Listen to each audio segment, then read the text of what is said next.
Welcome to All Things Pilates, Season 4. Though we can't know exactly what Joseph Pilates was thinking or feeling towards the end of his life, we do know he wanted the entire world to practice conchology, and that want has certainly become a reality. Hello everyone, I'm Darian Gold, and here on All Things Pilates, we discuss the man, the method, and how his genius continues to influence and inspire.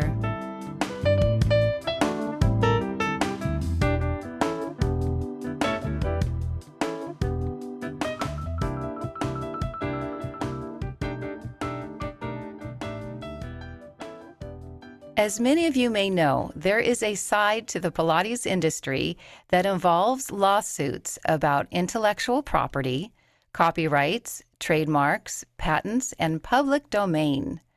I thought it important for all of us to learn about these legal terms because so many of us teach online as well as in person and may not be aware of how to protect ourselves. With us today is attorney Gordon Firemark, known in the podcast world as the podcast lawyer. Gordon has been practicing entertainment law since 1992. His practice covers copyrights, trademarks, business transactions, and corporate matters for clients in media and entertainment. In addition to a busy law practice, he teaches entertainment law at Columbia College Hollywood, intellectual property and media law at the Fashion Institute of Design and Merchandising, and contract law at Pepperdine Law School. Hello, Gordon. Welcome to the show. Well, thank you so much for having me, Darian. It's nice to be here. It's so impressive what you've been doing for the last 30 some odd years. You do it step by step as you go incrementally. It doesn't feel so impressive, but when I hear you read it back like that, it sounds great. Thank you. Gordon, as I mentioned in the opening, there are 5 terms: intellectual property, copyrights, trademarks, patents, and public domain. Will you please explain how each one operates in the world? And do we have enough time? Well, I could go on for ages and ages, but I'll try to keep it summarize it in a way that it makes sense, but keeps it brief. So intellectual property is sort of an umbrella term that refers to kinds of property that are intangible. They're products of the mind rather than physically things that you can hold, although often they are embodied in physical goods and things. So copyrights protect original works of authorship. A script, a book, a movie, a recording, a soundtrack, those kinds of things that can be a poem, a sculpture, that can be fixed in some tangible form. But it's the ability of those things to be copied that makes it necessary to have a body of law that protects the ownership, the authorship. And so that's the thing we'll probably spend most of our time talking about. We'll come back to it. But trademarks are brands, things that like logos and phrases, terms that are affixed to goods in commerce that act as sort of a source identifier. So if you think of a shoe with a swoosh on the side, you know what company that comes from, or a box of cookies with a red triangle in the corner. You know what company that comes from. That's the purpose of what trademarks are. And there are certain terms and phrases that can be trademarked and protected as well. Patents are similar kind of protection that are available for inventions, things like systems and designs and inventions that can be protected for a certain amount of time so that the inventor can reap the rewards of having done the creation, and then eventually it falls into what we call the public domain. This is true of copyrights as well. The length of time is very different, but once the protection that's afforded by the law expires or is given up for some other reason by a voluntary act or sometimes failure to renew a copyright or something like that, then it falls into the public domain. And what that means is that it is no longer covered by any protection for the author or inventor or creator that would allow, and thus that would allow other people to use that technology, that work, whatever it is, to build on things and create it. And that's the whole idea behind intellectual property law, is to the Constitution says to promote the progress of the useful arts and sciences by preserving to authors and inventors for limited times the exclusive rights to their inventions and works. How is it determined about limited rights? With a limited time. The limited Well, time. it takes an act of Congress to decide that, literally. The patent law protection lasts for 20 years from the issuance of basically when you apply for the patent, I think is how that works. Don't do much in the patent space. Copyright law, a much longer time frame.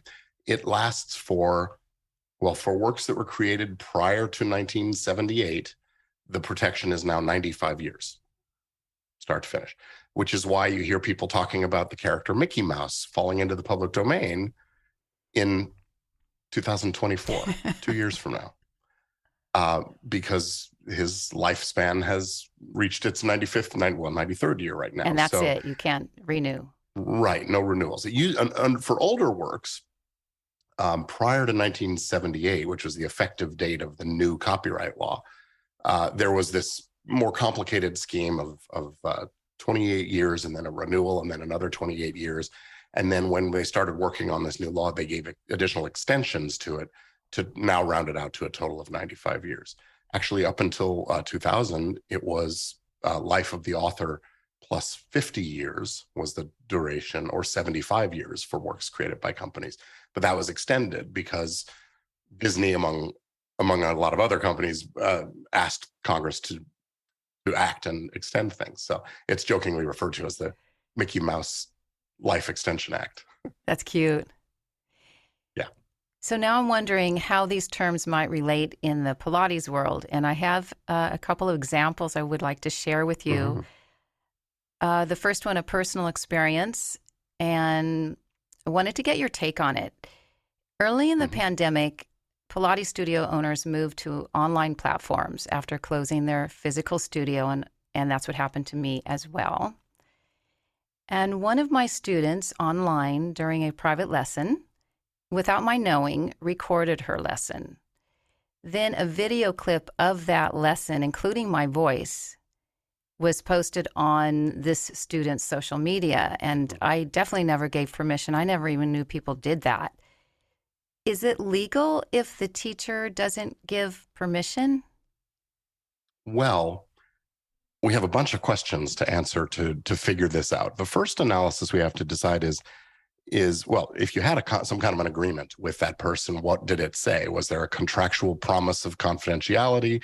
It's a one-on-one coaching session, so you could argue that is inherently sort of a confidential, private thing, and that she shouldn't, it's just bad faith on her part to have done that. But if we get into the intellectual property question, we have to ask, well, do you own something that can be protected? In order to have a copyright, you have to create something that's original, and it has to be fixed in some tangible form. So assuming that your selection of parts of the workout, routines and components of things are original, that selection itself and the choices you've made about what to do next are original, and you've written it down, made some notes or some kind of notation, then maybe, yes, it's entitled to copyright protection, and therefore her recording of it and publishing of it would be a violation of your rights as a copyright owner.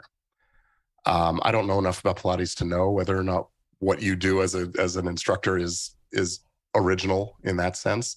I can tell you by reference to another, I'll call it a fitness, another industry, is the hot yoga folks. The sequences of poses and things like that can be protected as copyrightable works. And so I'm going to presume, at least for this discussion, that your routine would be as well.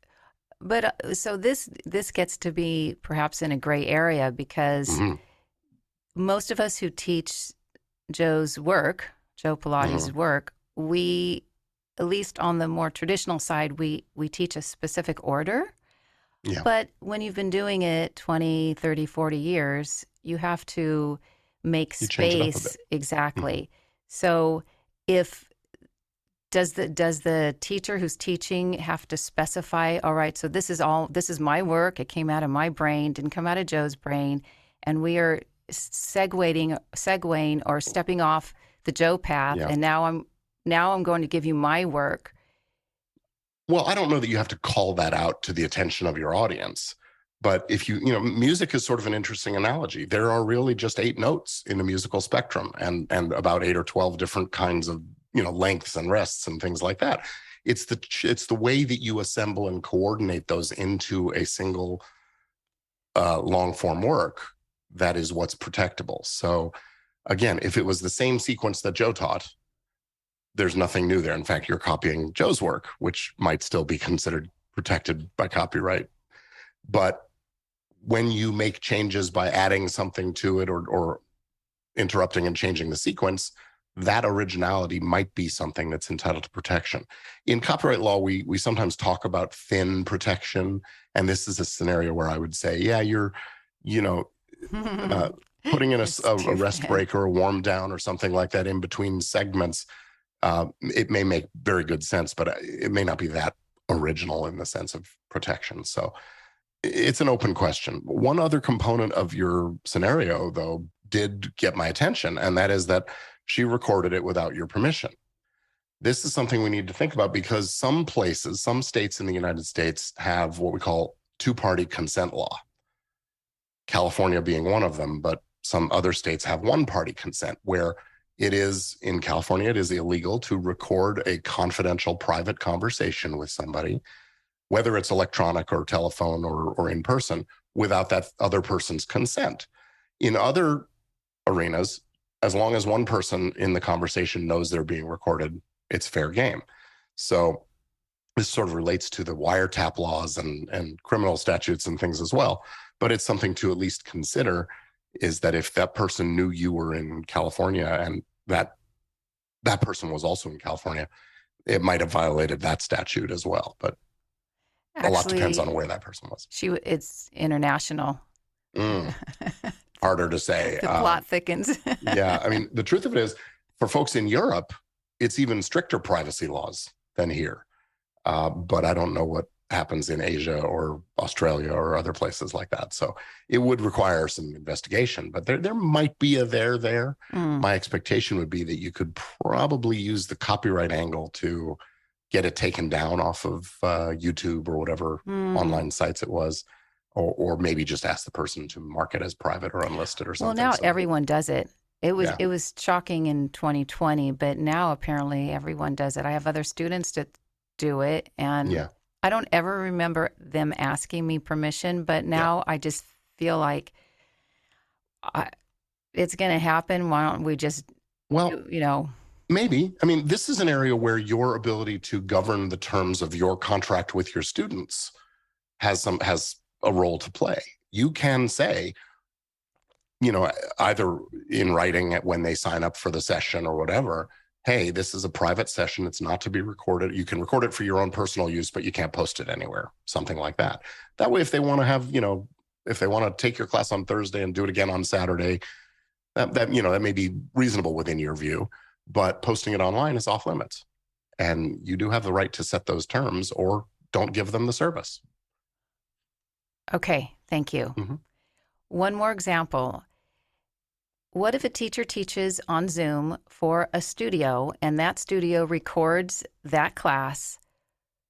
Who owns the recording, and does the studio need permission from that teacher to share it because that studio hired the teacher? Yeah, this is another one that's going to come largely down to the contract between the studio and the teacher, and whether it says something about this or not, and also whether the state's privacy laws allow an employer to record their employees' activities and things like that.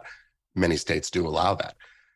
However, the basic rule for copyright purposes is when an employee creates a work within the course and scope of what they're doing, it belongs to the employer as what's called a work made for hire.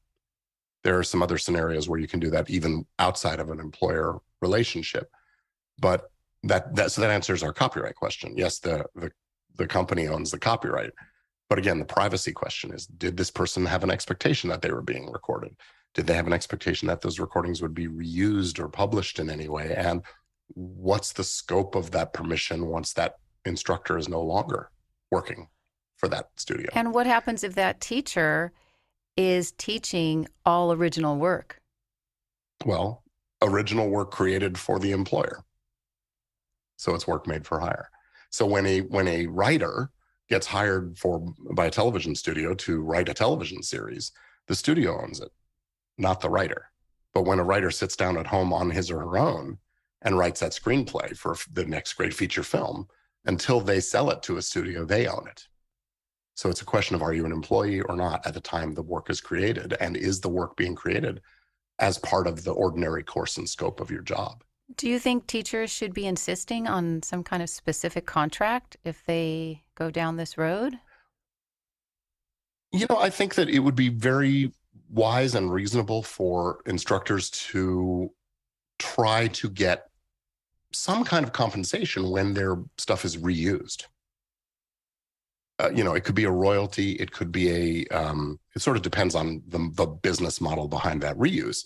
If it's just being posted on YouTube, nobody's getting, maybe someone's making a little money in ad revenue from that, but really there's not a payment structure.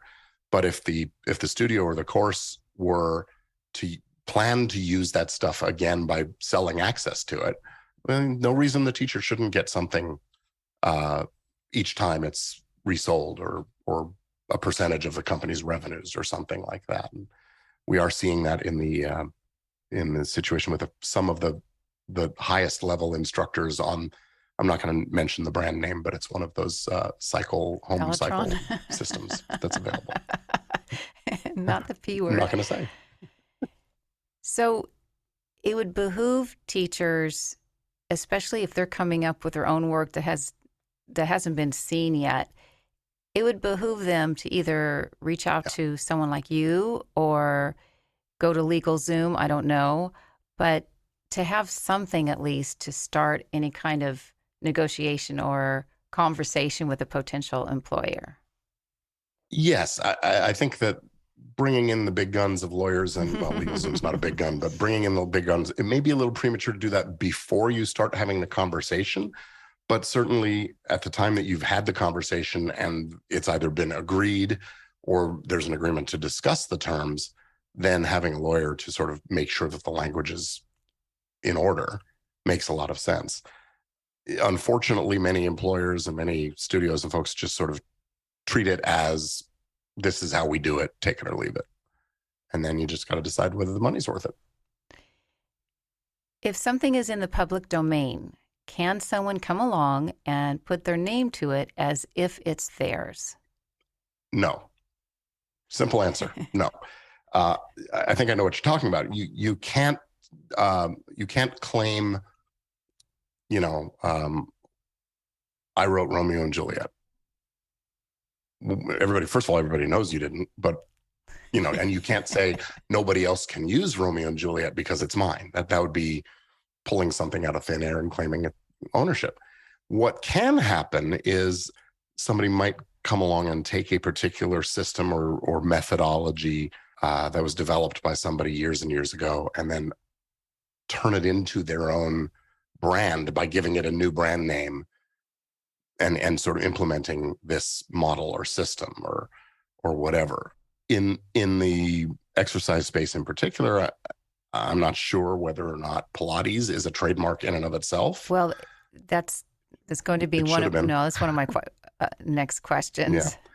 Yes, it was. But my point being, if somebody wanted to come along and take Joe Pilates' methodology and routines and his, the arc of how things progress in a session and start calling it the Firemark method or something like that, theoretically they could, as long as it was in the public domain. If it was protected under trademark law or patent or copyright, then there might be some claims that, well, actually you're passing off someone else's work as your own.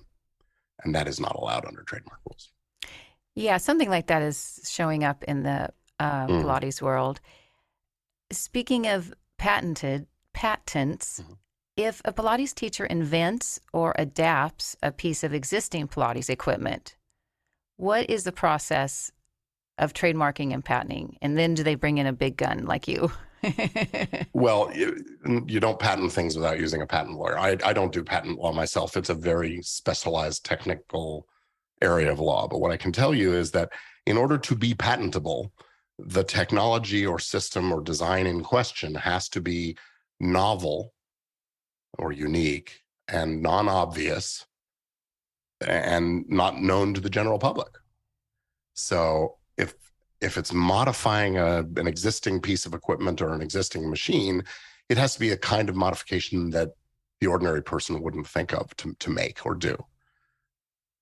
To render it viable for a patent, it would have to have. Well, yeah, I mean, I'd have to sort of envision the particulars of the invention in question. But let's say you wanted to invent something that was not just a speedometer, but also that measured, I don't know, your rate of respiration and perspiration and blood pressure, all these things simultaneously, and add that onto the machine so you're getting a more complete readout of what's going on with you physiologically.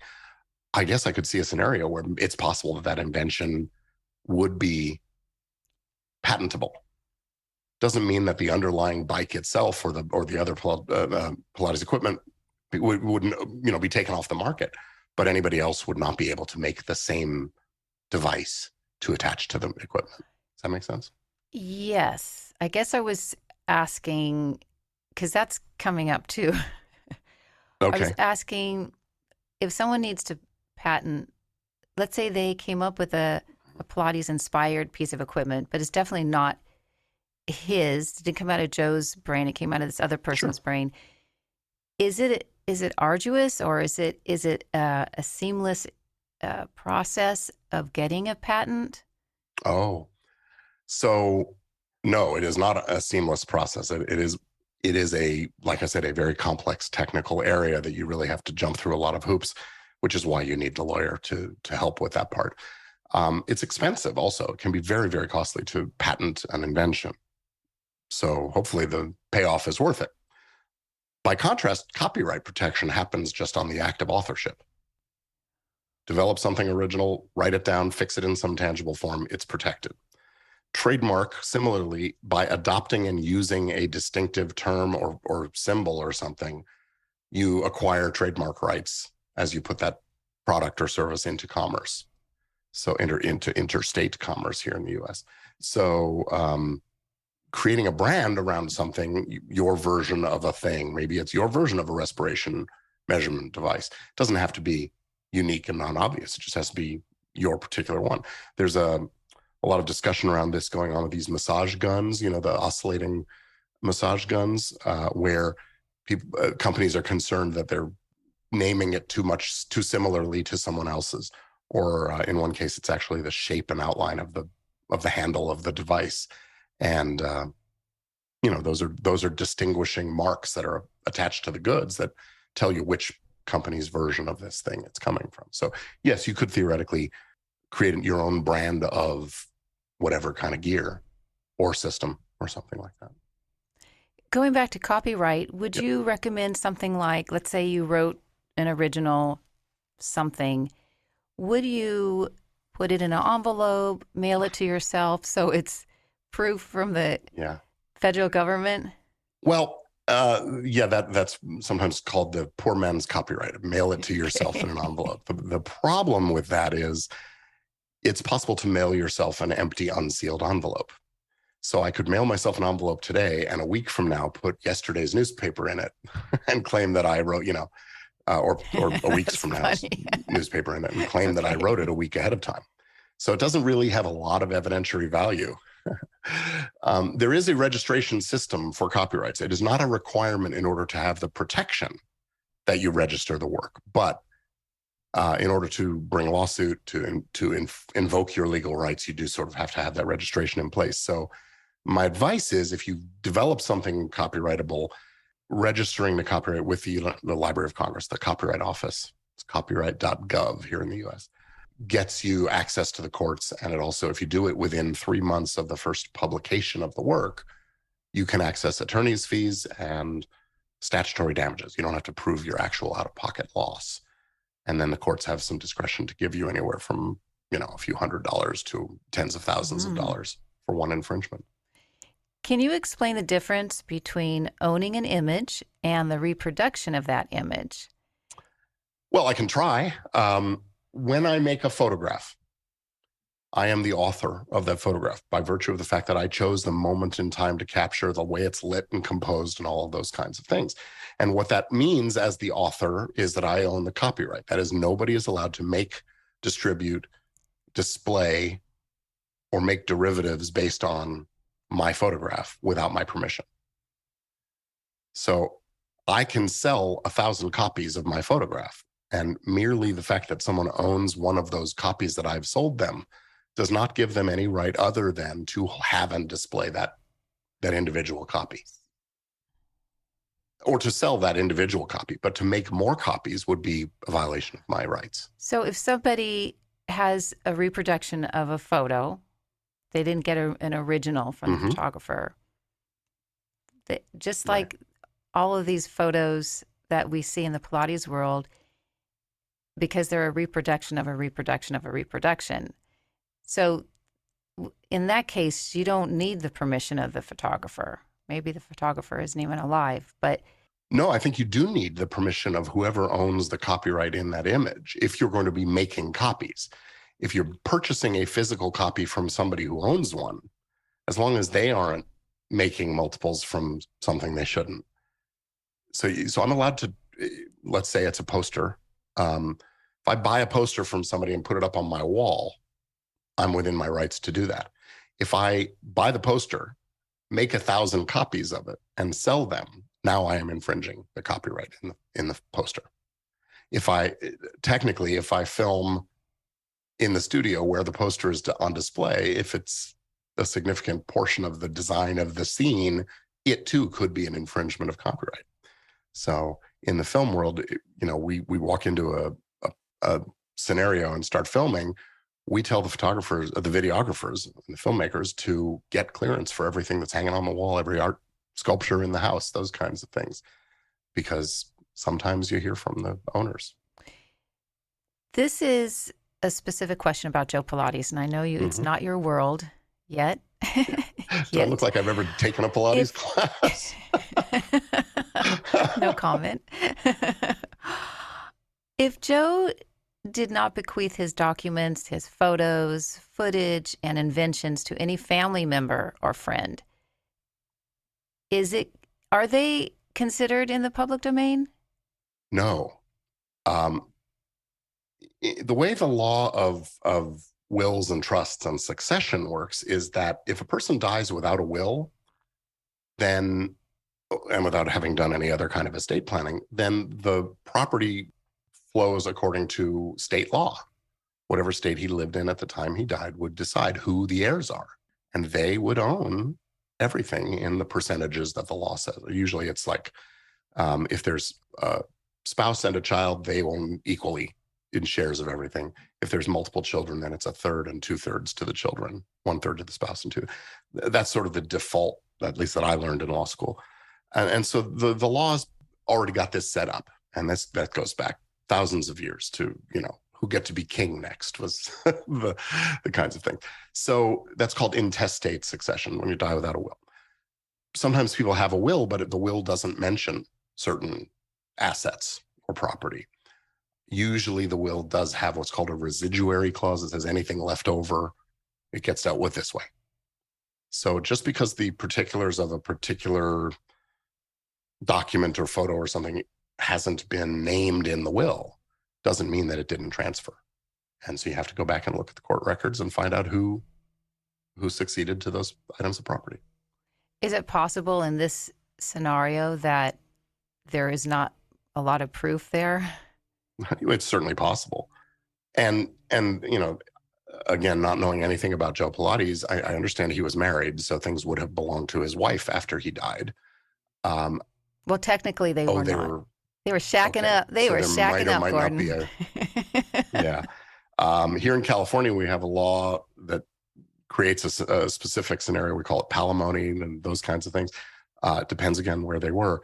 But New York City. Odds are if he didn't. Okay, I don't know what the rules are there. If he died without a will and without an heir, then it's possible that those things just, again, I'd have to look at New York law of wills and trusts. It might be that they belong to the state. There are lots of different ways to deal with it. most likely there's nobody to claim any ownership and therefore nobody to complain about copyright infringement or anything like that. And so while it's not technically in the public domain, effectively it's in the public domain if there were no heirs. Okay, so that's interesting. Do you have any advice for teachers or studio owners who may find themselves in a lawsuit? Well, if you have insurance, use it. That's what it's there for, is to help you pay for your defense and those kinds of things. I think most people in these kinds of professions ought to have some kind of professional errors and omissions or professional liability coverage. So check with your insurance right away as soon as you learn of a dispute. If not, I think you do have to hire a lawyer. You can't just, I mean, I guess you could try to work it out yourself, but the problem is they've got lawyers, and you pick up the phone and you start talking and you say something that later on gets brought in against you at the trial or something like that. So you really need to be careful and thoughtful and get yourself a defense. That's best I could say. What about, I'm just thinking of, do you know SCORE? Not to deny you work. A SCORE is Service Corps of Retired Executives, right? and they offer their services because they're retired and they still have all this knowledge in their brain. Mm-hmm. So maybe that's something that a lone studio owner who's, not making a gazillion dollars might head that way if he or she was, I don't know, if there was a lawsuit somewhere pending or something or looming. And I mean, I can't go into any particulars in what's happening. So I'm like having to. Well, let me just say, I think it certainly makes sense to get advice from as many responsible sources as you can. Ultimately, if you're being sued, if you're named in a lawsuit and you've been served with papers, you have to respond to that in a relatively short amount of time, usually 30 days, sometimes 21 days. So you get served with something, you call a lawyer. You go and get the other advice too, but get that appointment with that lawyer so that you can get the papers filed in court to continue to defend your rights. Otherwise, you can lose before you even get started arguing. I'd like to jump to you for a moment. I know we are pressed for time. What area of law do you gravitate towards the most? Well, my practice for 30 years has been entertainment, media, and business law for folks in the entertainment and media industries. So copyright is the bread and butter of my work, trademarks, bread and butter. Lately, I find myself really enjoying working with people in the digital media, YouTubers and podcasters. But my first love is folks in the live theater. I love to help creatives and business people come together and make great art. And that includes film and television as well. So to say I don't necessarily gravitate to one or the other, but one of the great things about my particular business is I get to work in lots of different areas and relate them. And but you as the podcast lawyer, that's your own. Right. That's your own thing. Yes, I when I started podcasting, I went looking for the legal resources to tell me where the boundaries were, which I pretty well knew doing entertainment and media law. And I found that there wasn't anything. So I saw that as you might have heard of the blue water strategy, where you go where the blue water is, not where it's all red with all the other sharks. And I took an opportunity to write an ebook about podcast law and to create a bunch of resources. And I've branded myself as the podcast lawyer, and it's been great. Awesome. Once a week, how do you run your podcast? So my podcast is, we've been doing it since 2009. Sorry, so 13 years. My co-host and I get together once a month to do a roundup of cases and legal news in the entertainment arena. It's called Entertainment Law Update. And my co-host is a music lawyer in the Dallas, Texas area. And she and I have a fun banter and enjoy ourselves joking around about what's going on in the law and try to educate. We educate our competition. We tell other entertainment lawyers what's going on in the world. But it's a great way to position oneself as an expert in those kinds of things. So we do that once a month, but it takes a month to accumulate the stories and build up the substance of what we're doing. I also do a weekly live video show on Facebook and YouTube and LinkedIn and everything. Under what name? Under the Podcast Lawyer. It's called Legit Podcast Pro. And I try to answer questions, or usually I present one small topic for about 10 or 15 minutes and then answer some questions. And I love that. So, how long have you been doing that? It started during the pandemic. I started really doubling down on live video. And I enjoy it. Coming out of a television production background, I'm making my own weekly TV show. So that's great. And then can anybody, because it's live, you get feedback. Yeah, people comment. You have a Q&A? Most of the time I'm going fast enough that by the time people get in and start asking questions, I'm sort of done wrapping it up for that week, but I'll answer those questions the following week. You're very busy because you're also at Pepperdine, you're at the fashion. Well, I'm not doing all the teaching at the same places all the time, but yeah, I've got at least a couple of classes each week that I teach, and of course the clients to help too. So, well, Gordon, I want to thank you again for your time today. I hope, even though we were sort of general, I hope that at least we gave people some new ideas to think about in terms of protecting themselves, whether they're teaching on Zoom or they have their physical space. Well, I sure hope so. And if there are questions that have been unanswered, I'm happy to field a phone call here and there or an email. So reach out to me. What's your website? What is your website? Firemark.com is the website for the law practice. And there's a contact form on there, or that works. Or you can find me at the Podcast Lawyer as well. Awesome. Awesome. Thank you, Gordon. Thank you.